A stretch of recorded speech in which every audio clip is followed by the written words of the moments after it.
복을 주리라. 네, 하나님께서 노예된 하나님 자기 백성들, 아브라함의 축복을 가진 백성들이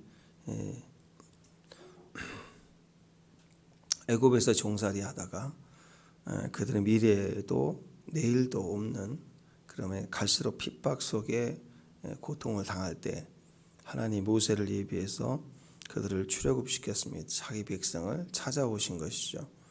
그 백성을 구별하여 이제 가나안으로 하나님 인도해 가시는데 그 백성이 준비가 되지 않았습니다. 또 가데스에서 정탐꾼을 보내서 하나님 그 땅에 거할 하나님의 주신 가나안을 정탐하게 했을 때 그들은 도저히 그 하나님 복을 소유할 준비가 되지 못했죠. 그래서 그 주변으로 38년 가까이를 떠돌면서 거기서 제2세대들이 태어나고 준비하게 하시고, 그래서 하나님이 다음 세대를 통해서 가나안을 들어가게 하시는 그런 여정 속에서 이 광야 민수기는 초반에 이제 시내산에 율법을 받으면서 이제 준비해 가는 그런 과정입니다.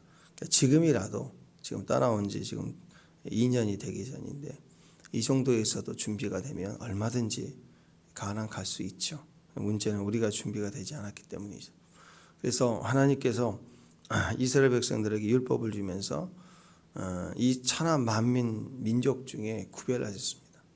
그리고 그 백성들의 각 지파를 성막을 중심으로 사방에 진을 치게 하고, 또 하나님의 백성 공동체를 세운 이후에 그 중에서 레위 지파를 뽑아서 하나님을 특별히 섬기는, 성별케 하는 의식을 행합니다.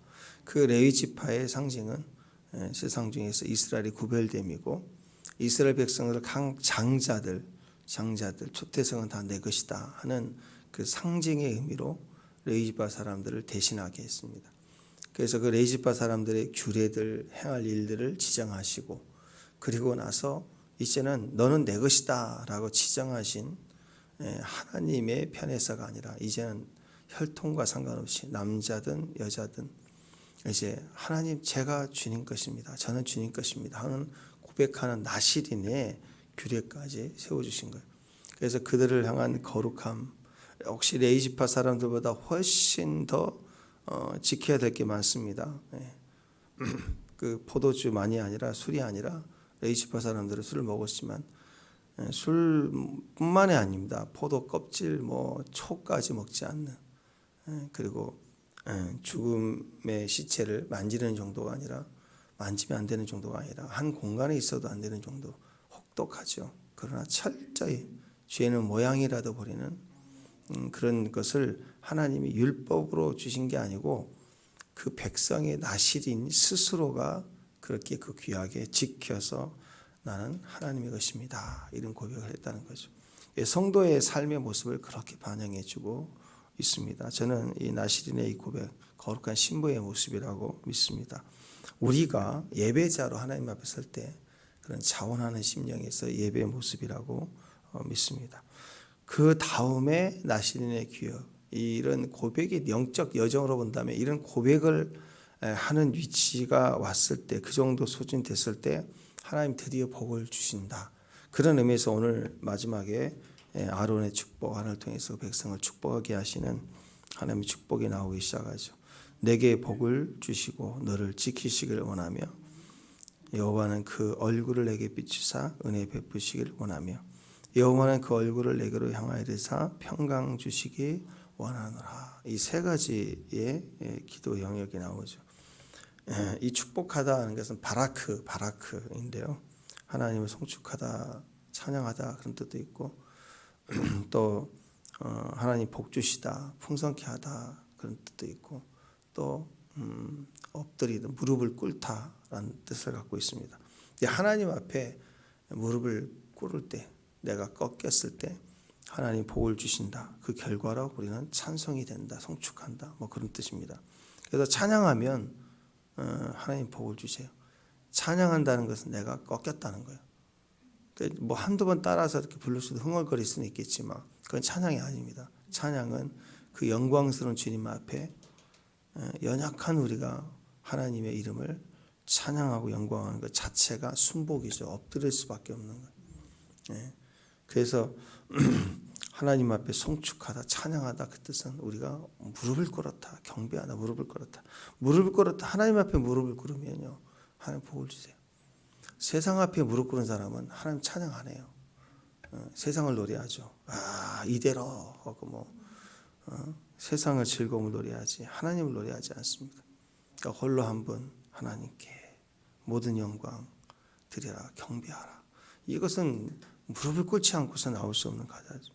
여러분 우리가 복 받기를 원합니까? 오늘 아론의 축복을 받기를 원합니까? 제사장의 축복이죠.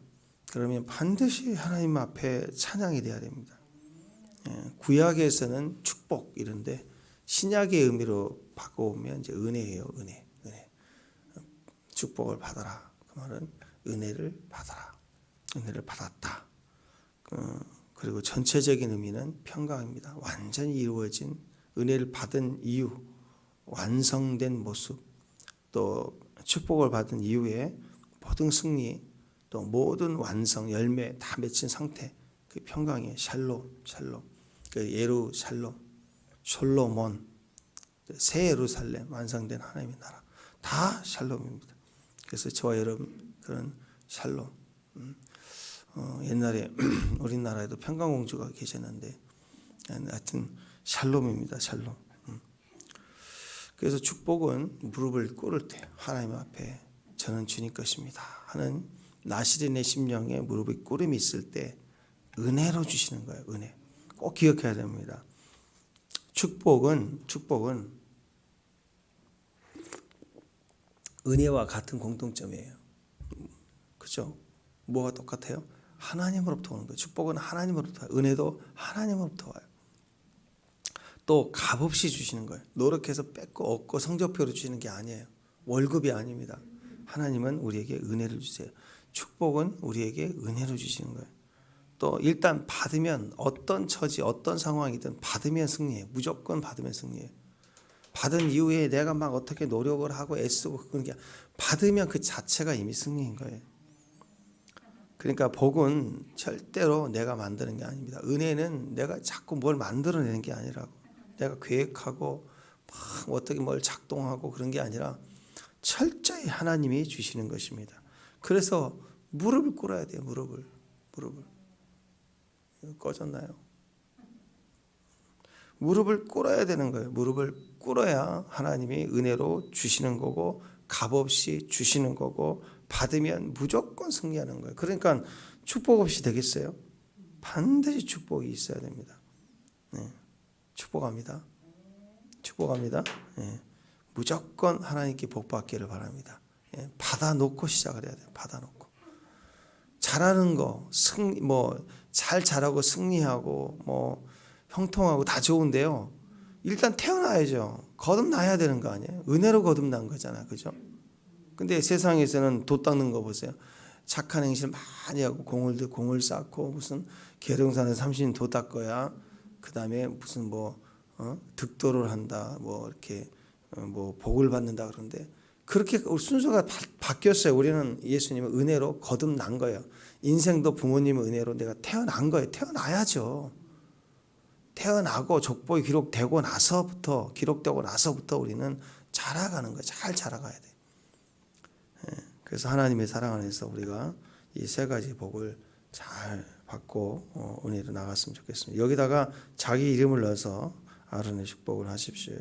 여호와는 나 주너니에게 복을 주시고 나 주너니를 지키길 원하며 이렇게 이름을 넣어서 부르시고 여러분 자녀들의 이름을 넣어서 이렇게 한 가지 묵상을 하다 보면 여러분 다 아는 단어들일 거예요. 자꾸 하다 보면 이것을 이 뜻을 아는 것도 중요하지만 이 뜻이 내 삶에 그대로 이루어진 게 더 중요하잖아요. 그러니까 알고 기도합니까? 믿고 기도하는 거죠. 여기다 이름을 넣어서 기도하세요. 그러면 뜻을 이 뜻이 그 뜻이구나를 책에서만 배우지 말고 이 말을 계속 기도했더니 이 말의 뜻이 내 삶에 이게 복을 주신다는 의미구나. 나를 지켜주신다는 의미가 이런 거구나. 이렇게 우리가 경험을 했으면 좋겠습니다. 이 부분은 여러 번 설교도 했고요. 또 참고하셨으면 좋겠습니다. 23절 보면 이 축복이 어떻게 시작되는가 한번 보세요. 이거 오늘 중요한 내용인데요. 23절 보면 읽습니다. 시작. 아론과 그의 아들들에게 말하 이르기를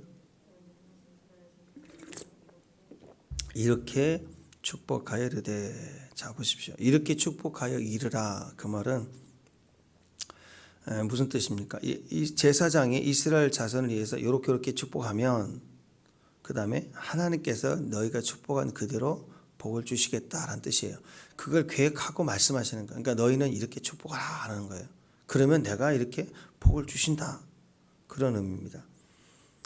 자, 오늘 말씀은 그러니까 제사장을 통해서 이 조직이 다 완성되죠. 군대 조직, 이스라엘 조직 지파별로 성막 주변에 그리고 레위 지파 사람들 그 중에서 전체를 아우러서 자원하는 심령의 나시린들이 드러나서 세워지니까 이제 복을 주시는데 이 복을 어떻게 주시겠다는 거냐? 제사장이 축복을 주시겠다는 거예요. 제사장을 통해서 복을 주시는 거예요. 그냥 복 받아라 하고 만나 주시는 것과 달라요. 하나님이 반드시 제사장을 통해서 복을 주시고 제사장이 그들에게 축복을 할 때 그대로 주시겠다라는 거예요. 이 말씀은 아론의 아들들에게 직접 말씀을 하셔서 너희들을 축복하면 내가 복을 주겠다. 너희들이 가서 내 백성을 축복하거라. 이렇게 하실 수도 있는데 그 전 구절을 보면요. 그걸 또 모세에게 먼저 말씀하신 거예요. 그러니까 모세에게 하나님이 지금 말씀하신 거고, 그죠? 그 전 구절, 그죠? 모세에게 말씀하신 거고, 아론과 그 아들들에게 말씀하신 게 아니에요. 모세에게 말씀하셨고, 그 다음에 모세가 가서 하나님께서 이렇게 말씀하셨다. 아론아, 그리고 제사장, 그 대제사장 아론, 그리고 제사장들인 아론 아들들은 그 레위지파 사람들 들어가라. 너희들이 복을 빌면 축복해 주면 하나님 복을 주신다고 했다. 이렇게 전달하셨다라는 거예요. 이게 정말 중요한 겁니다. 왜 하나님은 모세에게 말씀하시고 모세는 아론과 그 아들들에게 전하고 온 백성에게 축복하게 해서 하나님이 복을 주셨을까? 축도하게 하셨을까? 왜 직접 아론에게 말씀하셔도 되잖아요. 왜 그 일을 실제로 하는 일이니까. 모세가 하는 일이 아니라 아론과 그 아들들, 제사장이 할 일이잖아요. 그러니까 직접 말씀하실 수 있는데 하나님은 성막을 지을 때도 그렇고 모든 것을 다 모세에게 다 말씀해서 모세를 통해서 하셨으니까 마치 사람들 보기에는 하나님이 쫙 나타나가지고 모세에게 말씀한 게 아니라 모세의 지혜인가? 모세의 생각 속에 뭐 디자인, 성막 디자인하고 제사장 조직하고 다 모세 입에서 나왔다고요. 보이지 않는 하나님이 모세에게 말씀하시는데 사람들 보기에는 모세에게서 나온 지혜인 줄 알아요. 근데 그렇지 않죠. 하나님은 모세에게 말씀하셨고 모세는 아론을 통해서 축복하시고 하게 하셨고 그리고 하나님은 그 축복을 따라서 역사했다. 항상 하나님은 성경을 보시면 모세를 통해서 일을 하셨습니다. 출애굽기 3311 보면 33장 11절 사람이 자기 친구와 얘기함과 같이 여호와께서 모세와 대면하여 말씀하시며 모세는 진으로 돌아오나 눈의 아들 젊은 수종자 여호수아는 회막을 떠나지 아니하였다. 항상 쓰임 받는 자들이 있는데 근데 그 핵심은 누구냐? 친한 사람이에요. 여기서 이제 하나님의 로드십, 하나님의 주 대신 주님을 인정하는 종 로드십이 여기 사람에게는 친구같이 느껴져야 돼요. 친구. 그래서 모든 관계에 있어서 뭐 하나님 아버지 또 뭐 사랑하는 예수님 그러면 신랑 신부의 모습 또 성령님 성령을 통해서 또 우리는 거룩한 처소인 큰 나라에 대한 개념, 통치의 개념으로 그 관계를 설명해 주는데요. 뭐 고아, 과부, 나그네 이런 형상의 모습으로도 설명을 하고 계시지만 제일 중요한 것은요. 친구 같아야 돼요. 친구. 그 가장 낮은 자의 모습처럼 보이지만 그렇지 않아요. 가장 친밀한 동행, 친구와 같아야 돼요. 그래서 여러분 부모 자식도요. 같이 인생 살아가면서 나이 들 때 친구처럼 이런 말 저런 말 잘할 수 있는 물론 부모를 없인 여기는 건 아니잖아요. 그죠? 경외하고 부모님이고 존경하지만 또 내 아들 내 딸을 사랑하지만 진짜 친구가 돼야 돼요. 그게 좋은 관계예요. 예. 또 형제간에 뭐 어제도 그런 얘기죠. 고아 1, 고아 2 해가지고 이런 게 아니라 형제간에도 진짜 자매간에 친구 같고 형제간에 친구 같은 관계가 제일 좋은 거예요. 부부도 마찬가지입니다. 부부도 뭐 남편 뭐 아내 뭐 그런 관계보다는 정말 세상에서 제일 좋은 친구처럼 이런 얘기 저런 얘기 다 나눌 수 있는 관계로 가는 게 그게 성숙해지는 가는 거예요. 그 속에 다 나와요. 그 속에. 오늘 모세를 통해서 말씀하실 때 왜 그렇게 하셨을까? 사람이 자기 친구와 얘기한 것처럼 지성소에서 그렇게 얘기했다는 거예요. 지성소에 막 벌벌 떨고 물론 얼마나 무섭겠어요. 하나님을 대면할수록 친구처럼 재미있는 시간을 보내고 오는 거예요. 예. 그래서 카페 이름 지성소. 카도시 카도심. 그것도 좋겠네요. 카페 이름 카도시 카도심. 지극히 거룩한 장소. 왜? 거기서는 어떻게 친구처럼 대면해요. 대면. 그런 관계가 깊은 거죠. 부모 자식도 보면 같이 얘기할 때 그냥 엄마 아빠 밑에 애들 벌벌 떨고 막 그런 게 아니라 진짜 친구처럼 얘기하고. 근데 그 친구가 좀 달라요. 어떤 부모는 싸워. 자식하고 맨날 엄마 왜 그래 이래 막 싸우는데 그런 친구 말고 진짜 친밀한 정말 친밀한 친구 같은 동행자 같이 얘기할 수 있는 관계. 친밀한 사이. 일단 모세는 친구같이 하나님과 그렇게 얘기하는 사이였다라는 거예요. 예수님이 제자들에게도 말씀 가르치시고 밤이 늦도록 홀로 기도하실 때 어떻게 기도했을까 짐작해 볼 수 있죠. 친구처럼 아버지에게 도란도란 얘기하시고 밤새도록 이런저런 얘기하시고 교제하신 거예요. 교제. 내일 사역을 위해서 막 영적 전쟁 치는 게 아니라 교제하셨다고요. 교제. 그래서 모세는 모든 것을 다 나누었다는 거예요. 그래서 모세를 통해서 아론과 그 아들들과 온 이스라엘에게 그것을 전하게 하시고 일하게 하셨다는 것입니다. 생각해 봅시다. 처음에 하나님이 원래는 아론을 세울 생각이 없었어요. 하나님은 모세만 불렀어요. 그것도 80세 된 모세. 아무것도 못한다는 모세. 미디안 광야에서 가시떨기를 타게 해서 노인이 궁금한. 노인은 재미가 없어요. 인생에. 근데 노인이 궁금하게 하는 일이 벌어졌어. 저게 뭘까? 노안이라 잘 안 보이는데 불이 바짝바짝. 저게 뭘까? 불났네. 근데 왜 안 타지? 근데 가까이 가서 버리라 하면서 이렇게 자꾸 가서 이끌게 해서 거기서 하나의 음성을 듣고 신발을 벗으라고 만나 주시잖아요. 그 원래 모세 한 사람을 부르기를 원하셨어요. 하나님은. 그 여러 번 출애굽기 그 내용 4장 내용을 쭉 보면은요. 하나님은 화를 내요. 말씀하시다가 놓아요. 막 이러거든요.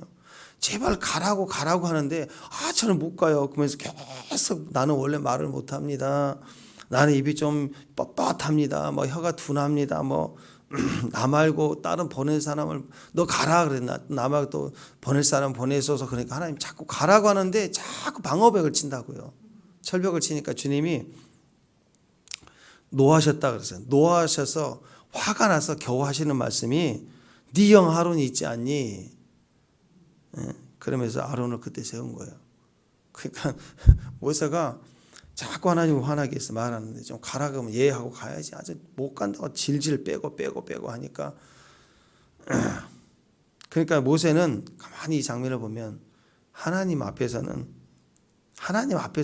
굿인데요. 하나님 앞에서는 굿이. 모세 인생을 보면 하나님 앞에서는 친구처럼 참 이제 그 이후로 굿이 좋아요. 근데 모세를 가만히 보면 사람들 앞에서는 꽝이에요. 꽝. 혀가 둔하고 인기도 없고 모세 나타나면 긴장하고 말을 잘 못해요. 실제로. 아론은 하나님 앞에서는 꽝이에요. 꽝. 근데 사람들 앞에서는 아론은 말을 얼마나 잘하는지. 그러니까 모세 사라지니까 그 사이에 송아지 만들어서 그냥 이게 하나님이다 하고 난리를 쳐놓고 인기를 위해서. 사울과 같지 않나요? 인기를 위해서 제사를 손대고 인기를 위해서 잔치를 벌이고 그리고 모세 나타났더니 지가 해놓고 선동해놓고는 저 사람들이 다 요구해서 그렇게 한 거라고 또 싹 말로 바꾸잖아요. 모세는요 하나님 앞에서 어떤 상황에 있어도 친밀해. 하나님과 친밀한 신본주의 모든 것을 신본주의로 가요. 그런데 아론은 사람 친화적이에요. 사람 바라보고 사역해요. 인본주의 사람이었어요. 굉장히 실수를 많이 합니다. 하나님이 모세를 선택한 이유는 모세는 혀가 둔하고 말이 뻣뻣하고 못한다 그러고 맨날 뒤로 빼고 광야에 숨어 있다 나온 사람이잖아요. 이런 기질을 가졌지만 하나님에 대해서는 친밀했습니다. 그러니까 모세를 쓰는 거예요. 모세는 사람 만나는 것에 대한 공포가 있어요. 대인 공포가 있어요. 힘들어했어요. 지도자로서는 약점입니다. 정치인으로, 대통령으로, 정치인으로 사람 두려워하면 안 돼요. 사람에게 막 거짓말도 좀 하면서 막 쇼를 보여주면서 인기를 몰아가야 돼요. 근데 지도자로 보면 영 형편이 없어요. 대인관계가 탁월해야 되거든요. 그런데 하나님은 이런 약한 사람을 지도자로 기름 부어 세웁니다. 그러니까 모세는 사람 앞에 설 수 없는 약점을 가지고 있어요. 스스로 기질이 그래요. 이 모세의 기질이. 그러니까 사람 앞에 설 수 없는 기질이니까 하나님 앞에 늘 설 수 있었다는 거예요. 누구보다도 하나님을 더 찾을 수 있었다는 거예요. 나름 뭐 이유들이 있었겠죠. 뭐 개인적 실력이 막 뛰어나도 개인적 실력이 굉장히 뛰어난 사람인데 사람들을 보면 사람들 앞에 서지 못하는 이런 여유들이 어떤 이런저런 이유들이 좀 있죠. 아 저는요 사람 앞에 서면 말을 못하겠어요. 뭐 왜 그럴까 보면 예전에 뭐 상처 입은 것도 있고 뭐 또 깨지고 두렵고 사람에 치이고 그런 과거의 트라우마가 생기고 또는 개인적으로 이렇게 자신 없어. 늘 어렸을 때부터 자신 없고 뭐 그런 내면을 가진 사람들 그런 거 아니에요. 또 예수님 당시에서는 어떤 사람들일까요? 세리들, 또 죄인들, 또 창기들, 부끄럽죠. 그러니까 수가성 여인도 손가락질을 당하는 여인, 낮 시간에 몰래 혼자 물을 떠오르지 않습니까? 근데 하나님이 쓰시는 사람들은요, 이렇게 사람들 앞에 잘 서지 못하는 사람들, 스스로 말을 못하든 부끄럽든 배운 게 없든 실제로 죄를 지어서 그 소문이 다 알려져 있든 그래서 떳떳하지 못하든 그래서 이런저런 이유로 사람들 앞에 잘 서지 못하는 그런 사람들이에요. 근데 하나님 그를 만나줘요. 수가성 여인의 그 여인 보세요. 그 다음에 삭개오 세리장인데 돈은 있는데 손가락질 막 받는 사람. 근데 만나주시고 네 집에 간다 하고 그렇잖아요. 모세도 그렇습니다. 모세의 이 약점, 하나님 모세를 사용하시는 장점이죠. 왜? 약점 때문에 쓰시는 게 아니고 약점 때문에 모세는 할 수 있는 게 없어요. 늘 혼자만 있어요. 술 먹고 사람 인기 얻으려고 수단 쫓아서 뭘 할 시간이 없어요. 모세는 싫은 거예요. 그게 사람들 앞에 나서는 게. 그러니까 하나님 앞에 늘 나갈 수밖에 없는 거예요. 하나님 찾을 수밖에 없는 거예요. 모세에게서 가장 이 정치 지도자로서 제일 약한 약점이 오히려 하나님이 그를 사용하는 장점이 됩니다. 사람들 앞에 서라고 하면 막 공포를 느끼는 사람. 하나님 앞에 서라고 하면 설 수 있는 힘이 될 수 있다는 거예요. 스스로 하나님 앞에 기도하라 잘 안 해요. 근데 큰 몸에 병을 얻었어요. 그럼 그 큰 병을 얻은 사람이 세상 돌아다니겠어요? 세상 돌아다니는 사람도 큰 병을 얻으면 못 돌아다녀요. 의사도 안 된다 그러면 어디 가겠어요? 그때서 하나님 찾는 거 아니에요.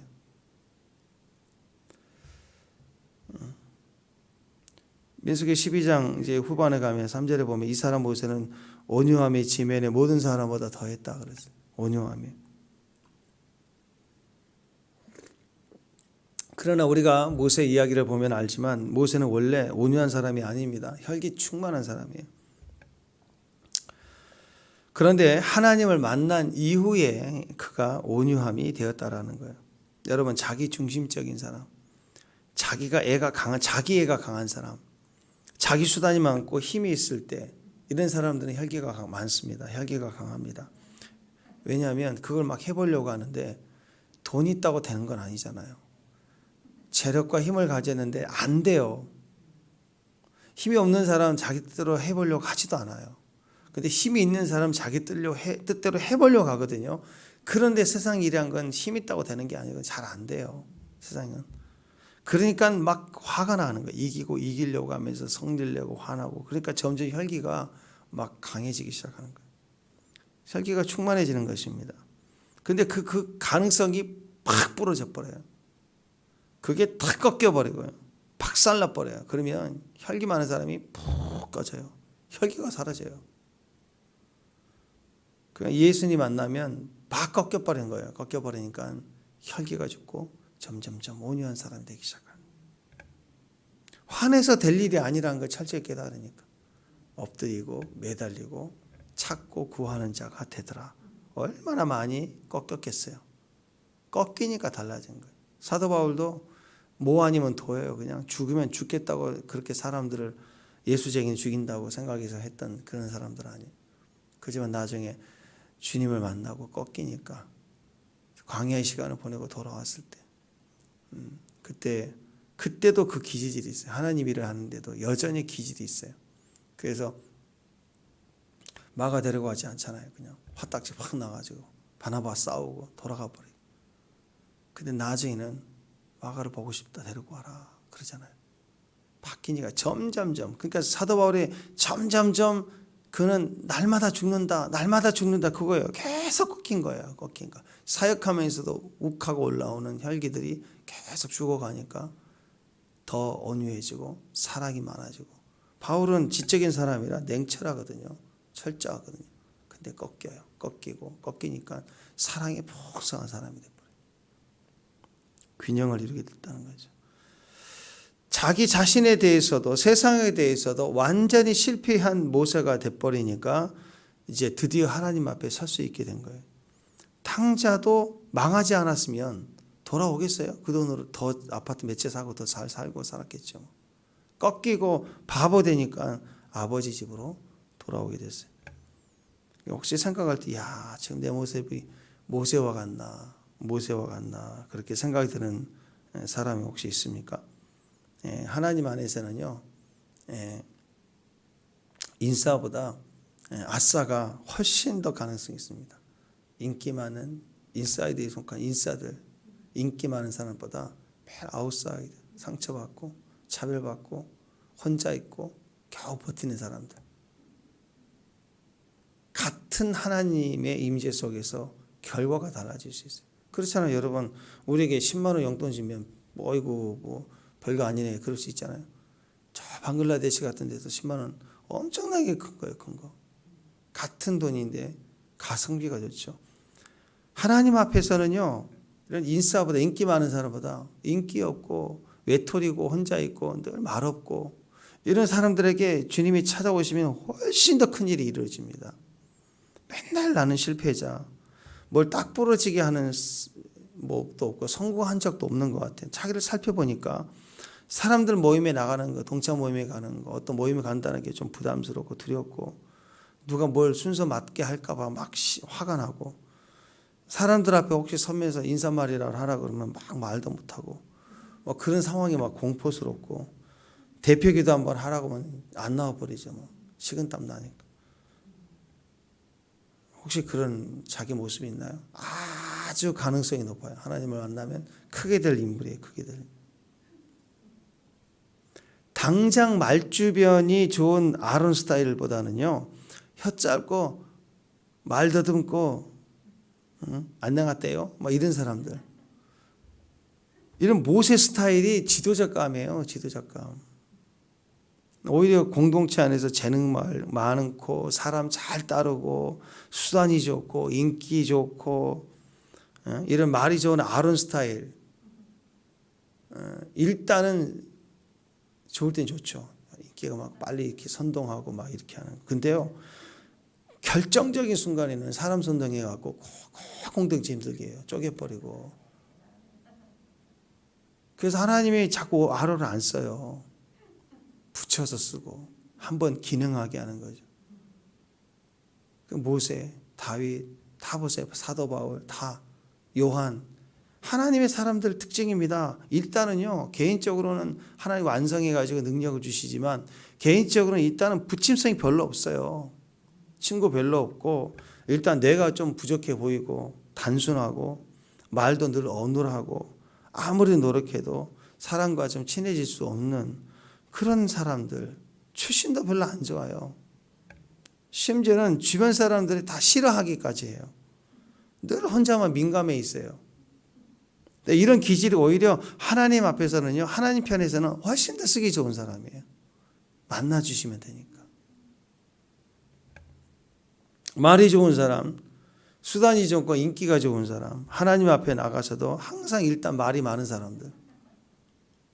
그런데 사람과 친해질 수 없는 혼자 늘 고립된 시간들, 그런 시간들을 보냈던 사람들, 보면 성격까지 좀 이상해진 것 같아 보이는 사람들, 주변에 사람이 없으니까 오직 바라볼 건 주님밖에 없는 거 아니에요, 그죠? 가만히 보면 이게 원등의 준비가 다 돼 있어요. 원등이 하나만 바라볼 게 다 돼 있는 사람들. 근데 사람이 너무 많고 친구 많으면 주여 할 때도 자꾸 그거 사람 쳐다본다고. 그래서 하나님 앞에 나아가면 더 쓰임 받을 수 있는 기질의 사람들, 우울한 사람들, 루저들입니다. 사람 상대하기 참 힘든 사람들, 늘 혼자 있는 사람, 늘 나는 이렇게 기도하고 나는 이렇게 하나님 앞에 잘 은혜를 받는데도 혼자 한편으로는 좀 외로운 것 같은 것이 늘 있는 사람들. 그런 사람들 훨씬 더 가능해요. 심지어는 죄 심각하게 짓는데도 있는 사람들. 그렇잖아요. 죄 지은 사람들 세상에 가 집에 교회 와 있어요. 자기 나름대로 버티고 있는 거예요. 버티고. 그 자식 중에서도 그런 자식이 가능성이 훨씬 높아요. 맨날 1등만 하고 막 그렇게 동생들이 목까지 사랑을 다 취해서 집중받아. 얘가 가문의 영광이 해서 이렇게 받은 아들보다는 이렇게 뒤쳐져 있고 항상 문제거리고 그런 아이들을 훨씬 더 하나님 앞에서 하나님이 그를 다루시면 더 크게 쓸 가능성이 있습니다. 사사기에 나온 사사들 보세요. 뭐 두보라 맨날 우리 얘기하지만 두보라 뭐 인기가 많았습니까? 사사들 인기 있는 사람 없어요. 다 그 불의함 일 속에서 억울하니까 똑같은 억울함 속에서 말 많은 사람보다 말 안 하는 사람 더 억울하거든요. 사실은 안 되겠다 하고 들고 일어나가지고 다 뒤집어 버리잖아요. 한번 쓰시니까. 사사기들 보면 늘 혼자예요. 가만히 보세요. 삼손 그 힘 가지고 조직한 적 없어요. 삼손이 대적 그 블레셋 전체를 혼자 가지고 성문 부셔버리고 메고 오고 맨날 혼자 싸워 혼자. 예수님 모습 있다고 그랬죠. 예수님들 혼자 싸우셨어요.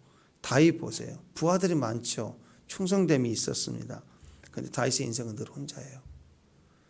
어렸을 때부터 형들 다 좋은 일하고 인기 있고 자기는 어렸을 때부터 제일 막내라고 자 아버지 양이나 키우고 들판에 나가 있어요. 매일 광야에 보내져 있어요. 골리앗 싸울 때도 혼자 싸워요. 도망갈 때도 물론 다 데리고 도망가겠어요. 결국은 소수가 붙지만 도망가요. 늙어 죽어갈 때도 그 많은 부인들 옆에 없어요. 혼자 외롭게 죽어갑니다. 예수님도 늘 외로우셨어요. 머리 둘 곳이 없었다고 그랬어요. 신랑의 친구인 세례 요한 광야에서 혼자 지내. 그리고 외칩니다. 돕는 조직이 없어요. 사도 바울 늘 혼자예요. 늘 혼자. 사도 요한 친구들 다 순교당하고 박모섬에 혼자 있을 때 엄청난 하늘의 그 큰 계시를 받지 않습니까? 다니엘, 요셉 화려하지만 혼자예요. 애굽의 그 많은 정치 다 성공의 자리 가장 높은 자리에 올라갔지만 요셉 혼자예요. 유대인이에요. 그리고 복음을 완성해가는 이 모든 사람들 그렇습니다. 크게 쓰임받는 사람들 주변에 사람 없어요. 혼자예요. 늘 혼자 있어야 되고 혼자 있는 시간이 많습니다. 그래서 항상 임재 없으면 안 되는 거예요.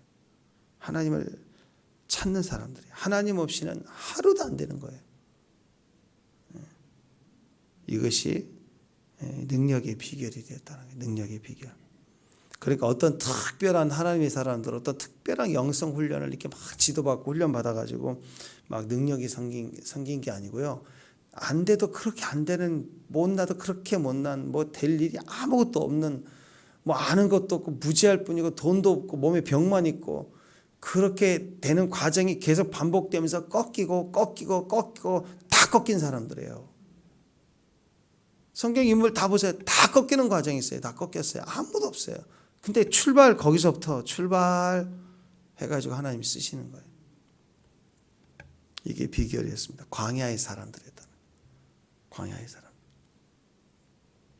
그래서 고린도후서 12장 9절 10절을 보면 나에게 이르기를 내 은혜가 내게 족하도다. 하나님 말씀하신 거예요. 가시 좀 빼달라고 하니까. 이는 내 능력이 약한 데서 온전해진다. 그러므로 도리어 내가 크게 기뻐함으로 나의 여러 약한 것들에 대해 자랑하리니 이는 그리스도의 능력이 내게 머물게 하려 함이라. 그러므로 내가 그리스도를 위하여 약한 것들과 능력과 궁핍과 박해와 공고를 기뻐하노니 이는 내가 약한 그때에 강함이라. 그래서 여러분 자랑할 줄 알아야 돼요. 어제도 이 말씀을 보면서 내 자신을 보니까 형편없는 거예요. 아는 것도 없고 머리는 맨날 머리 빠지니까 파마나 최근에 한 거고 뭐 이렇게 참 부족하고 깨닫는 것도 없고 매일 우울함과 연약함과 외톨이와 그 내면이 그래요. 제 내면이 꺼내서 보여줄 수가 없어요, 여러분들은. 뭘 뭐 능력이 있습니까? 뭐 인기가 있습니까? 근데 그게 기쁨이에요. 말 주변도 없고 뭐 말하라고 해도 하지도 않고 뭐 누가 세울까봐 노예 가서 누가 뭐 세울까봐 싫어하고 이번에 세웠다고 도망 나오고 그게 내 모습인 거예요. 근데 그게 하나님 앞에서는 이게 기쁨이 되는구나. 오늘 이 말씀을 했던 사도 바울도 보면 극히 소수의 사람들이 연합해 있죠. 자기 영적 자녀들이 친밀했어요. 기쁜 친밀함으로. 그러나 전도 여행하면서 계속 바울이 막 생명처럼 피땀 흘려 세운 교회들을 보십시오. 계속 흔들리면서 바울에 대해서 그것도 믿음의 연약함 뭐 그런 것뿐만 아니라 사도 바울에 대해서 자기 영적 아버지에 대해서 목자에 대해서 계속 사도권 제기합니다. 12제자가 아니었는데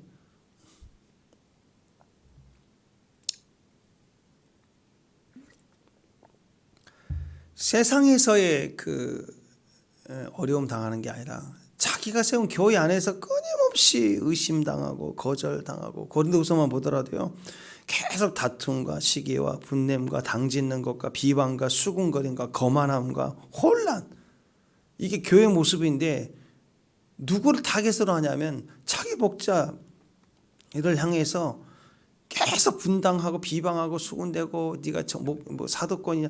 그 바울 서신 보면 그 내가 사도권이라는 것을 여러 번 강조해요. 간증하고.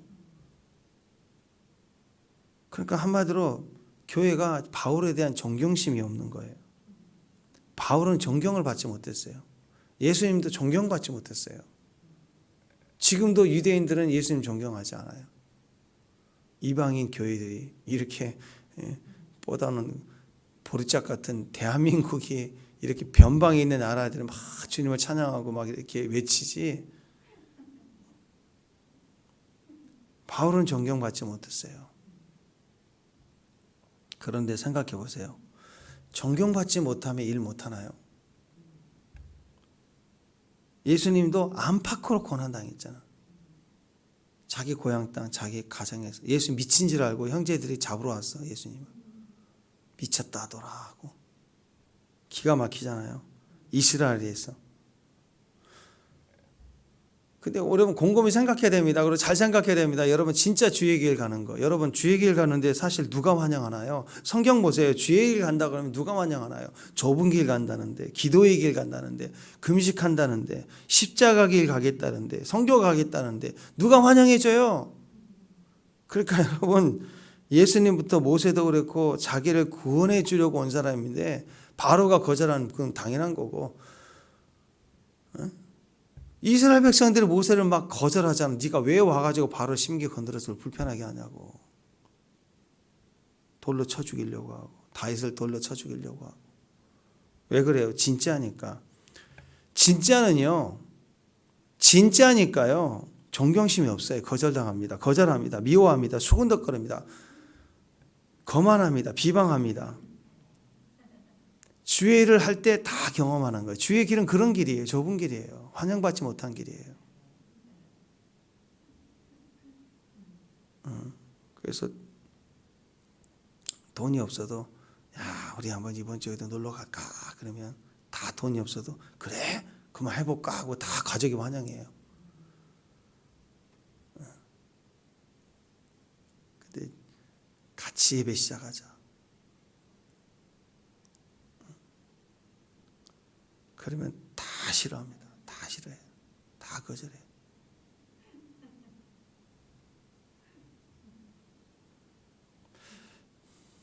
교회도 그렇고 세상도 마찬가지입니다. 주의 일을 하겠다. 주의 길 가겠다. 다 거절합니다. 근데 우리는 생각해야 돼요. 환영받지 못하면 일 못하나? 존경받지 못하면 일 못하나? 아니에요. 상관없어요. 대부분 예수님부터 시작해서 존경받지 못했어요. 그러나 주의 일을 완성해냈어요. 그게 사명입니다. 존경하지 않아도 일을 합니다. 거절 속에서도 일을 하는 거예요. 이게 진짜입니다. 거절 속에서 일하는 거, 존경하지 않는데 일을 계속하는 거, 이것이 하나님께 더 나아가게 하는 힘이에요. 힘. 그러니까 사람에게서 내가 뭔가 인정을 받고 내가 인기가 있으려고 하는 순간 하나님 앞에 나아가려는 힘을 잃어버리는 거예요. 어려움을 당할수록 엎드리게 되고, 엎드릴 때 더 위로를 받고 지혜를 받는 거예요. 그리고 여러분 주변에 자꾸 인기 있는 사람이 많으면 뭔가 문제가 많은 거예요. 자꾸 나를 인기 있고 뭐 친밀한 영적 아들이 있고, 그런 속에서도 늘 주변은 비방하고 나를 싫어하는 사람도 있어야 정상이에요. 그래서 여러분 혹시 집에서도 애들이 막 나를 거절하고 싫어하고, 엄마는 왜 그러냐고, 아빠는 왜 그러냐고, 외면하고 모른 체하고, 남편이 아내에게, 아내가 남편에게 그러고, 그게 힘이야. 힘. 완성되지 않고 불안하고 오늘 내일 할 막 싸움이 있고, 그래도 그게 힘이라고요. 그게. 그래서 하나님 찾아야 돼요. 사역자들도 보면은요, 막 잘나요. 너무 잘나고 인기 많고 외모가 좀 되고 막 키가 다른 사람 어깨 위에만큼 크고, 사울과죠. 사울과. 그런 교회에서 그런 형제 자매가 예배 인도자 딱 하나 들어오면요, 조회수가 폭발이 됩니다. 막 그 교회 예배 인도자 보려고 막 청년들이 몰려와요. 근데 그렇게 되면 어떻게 되냐? 일부러 그렇게 그런 방향으로 그렇게 하려고 하지 않아도 집단 시선을 이끌어가게 돼요. 점점. 그래서 좀 외모가 되는 사람들은 사역자를 세워놓으면 일단 사역하러 서기 전까지 옷부터 그냥 꾸미고 단장할 시간이 많이 들어가요.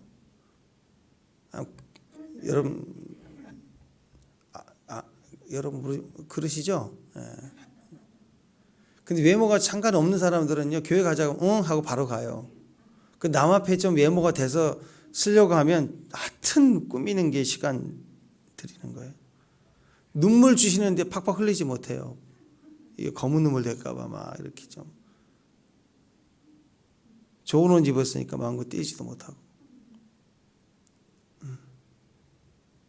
사람은요, 자기 이름 내세우기를 원하고 내가 뭘 했다는 것을 인기로 확인받고 싶어 하니까 사람들 앞에서 인기를 막 찾고 존경받는 것에 대해서 연연하고 나를 알아주는 것에 연연하고, 정말 이런 모습이 교회의 모습이고 사역의 모습이면 십자가 앞에서는 정말 부끄러운 거예요. 그래서 하나님 그런 사람 잘 안 써요. 너무 외모가 뛰어난 사람들 잘 안 쓴다고. 하나님이 쓰시는 사람들은 막 기도회 같은데 잘 나오는 사람들이에요. 특히 새벽에 잘 엎드린 사람들을 쓰세요. 근데 솔직히 생각해 봅시다. 여러분 돈이 너무 많아요. 그럼 이 나이에 고생했는데 지금 새벽에 여기 있는 확률이 높아지겠어요? 뭐 설악산이든 어느 호텔에 와 지금 여기 탁 주중에 한번 남들 복잡하지 않을 때 딱 있는데 돌아보는데 있을 확률이 높을까요? 물론 기도를 하겠죠. 핸드폰 켜놓고. 어느 쪽이 확률이 높을까요? 예. 사람들과 늘 친밀하고 사교적이고 인기 많고 잘 나가는 사람들은 거의 새벽에 와 있질 않아요. 와 있는 경우가 없어요. 거의 주일이면 돼요. 제일 많이 나오는 시간대 나오고 싶어 하니까. 근데 정말 하나님 일하는데 좀 없었으면 좋겠는데 하는 사람들, 재능도 없고 돈도 없고 건강도 잃고 배운 게 없고 말도 잘 못하고, 그래서 늘 저 사람은 하나님 못할 거야, 그런 사람들. 근데 그런 사람들에게 기회가 열린다고요. 제일 힘든 기도의 시간, 회개하는 시간, 새벽 시간 맨날 와 있는 사람들. 진짜예요, 진짜. 그 사람들은 자기 모습 비춰보면요, 나는 누구인가, 난 너무 아파, 맨날 아파, 골골거리고 때마다 유행 따라 번지는 모든 감기는 다 달고 살고, 어려움도 그렇게 어려움이 많고 또 안 되는 것도 그렇게 많고, 직장도 맨 안 되고 떨어지고 창피하고 못난 거 많고, 맨날 거기다가 또 키도 작은데 이제 100까지 나와 있고, 머리는 또 빠져서 결혼을 할 수도 없을 것 같고, 막 이런 숙기도 없고 부친성도 없고 말도 잘 못해서 네 하고 그러면 다 되고, 대인관계도 좀 힘들어요. 나이가 들수록 돈이 없으니까 만나기 힘들고, 첫인상도 별로 안 좋고, 오히려 가만히 있는 게 나은데 꾸미니까 더 이상한 사람들.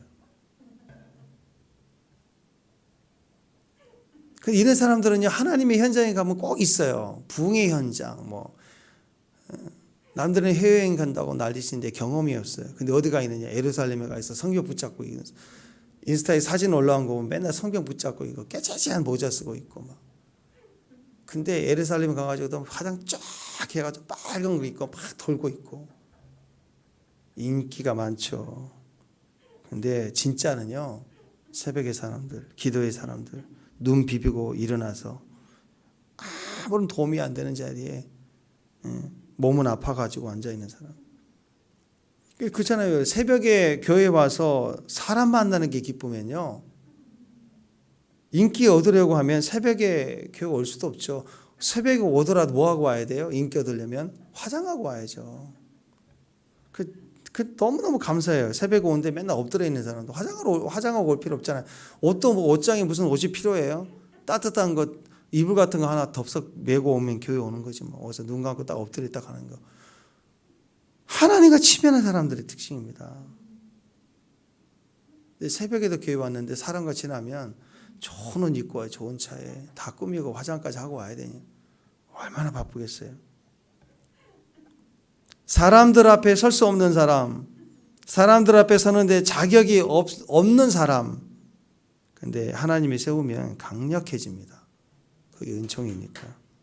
그러니까 오늘은 자기 모습 보면서 나는 진짜 내가 하나님이라도 널 쓰지 않는다, 그런 구석 많이 있잖아요. 네. 자랑하세요, 자랑. 네. 클레오파트라는 코가 2cm만 컸어도 세상이 어떻게 됐다고 하죠. 우리도 마찬가지예요. 코 보면서 나는 코만 1cm만 커도, 내가 얼굴만 1cm만 적었어도 뭐, 그러면 그 사람은요 교회 안 나와요. 세상에 가 있지. 내가 학벌이 뭐 학위만 하나만 더 있었어도, 그 사람은 지금 정치한다고 난리칠 거 아니에요. 우리는 그러지 않아서 얼마나 감사해요. 약점을 하나님으로 보고 감사하고 당당하고, 내가 새벽이 될 수 있어서 참 이 약점아 고맙다. 네가 몸이 되게 아파도 그렇게 맨날 아프니까 맨날 새벽마다 일어나게 해서 고맙다. 난 외로워도 너무 매일 외로우니까 새벽마다 이렇게 깰 수 있어서 난 참 좋다. 자꾸 감사하세요. 모든 거.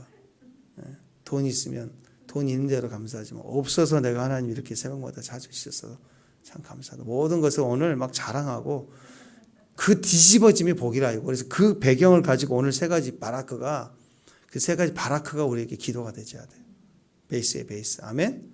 하나님 모세를 반드시 기억하세요. 그 말처럼 우리를 반드시 기억하세요. 우리를. 나의 약점을 기억하시는 하나님이 계시다. 이 배경을 베이스로 깔고 오늘 이 세 가지 기도를 치고 나가야 돼요. 오늘. 네. 축복합니다.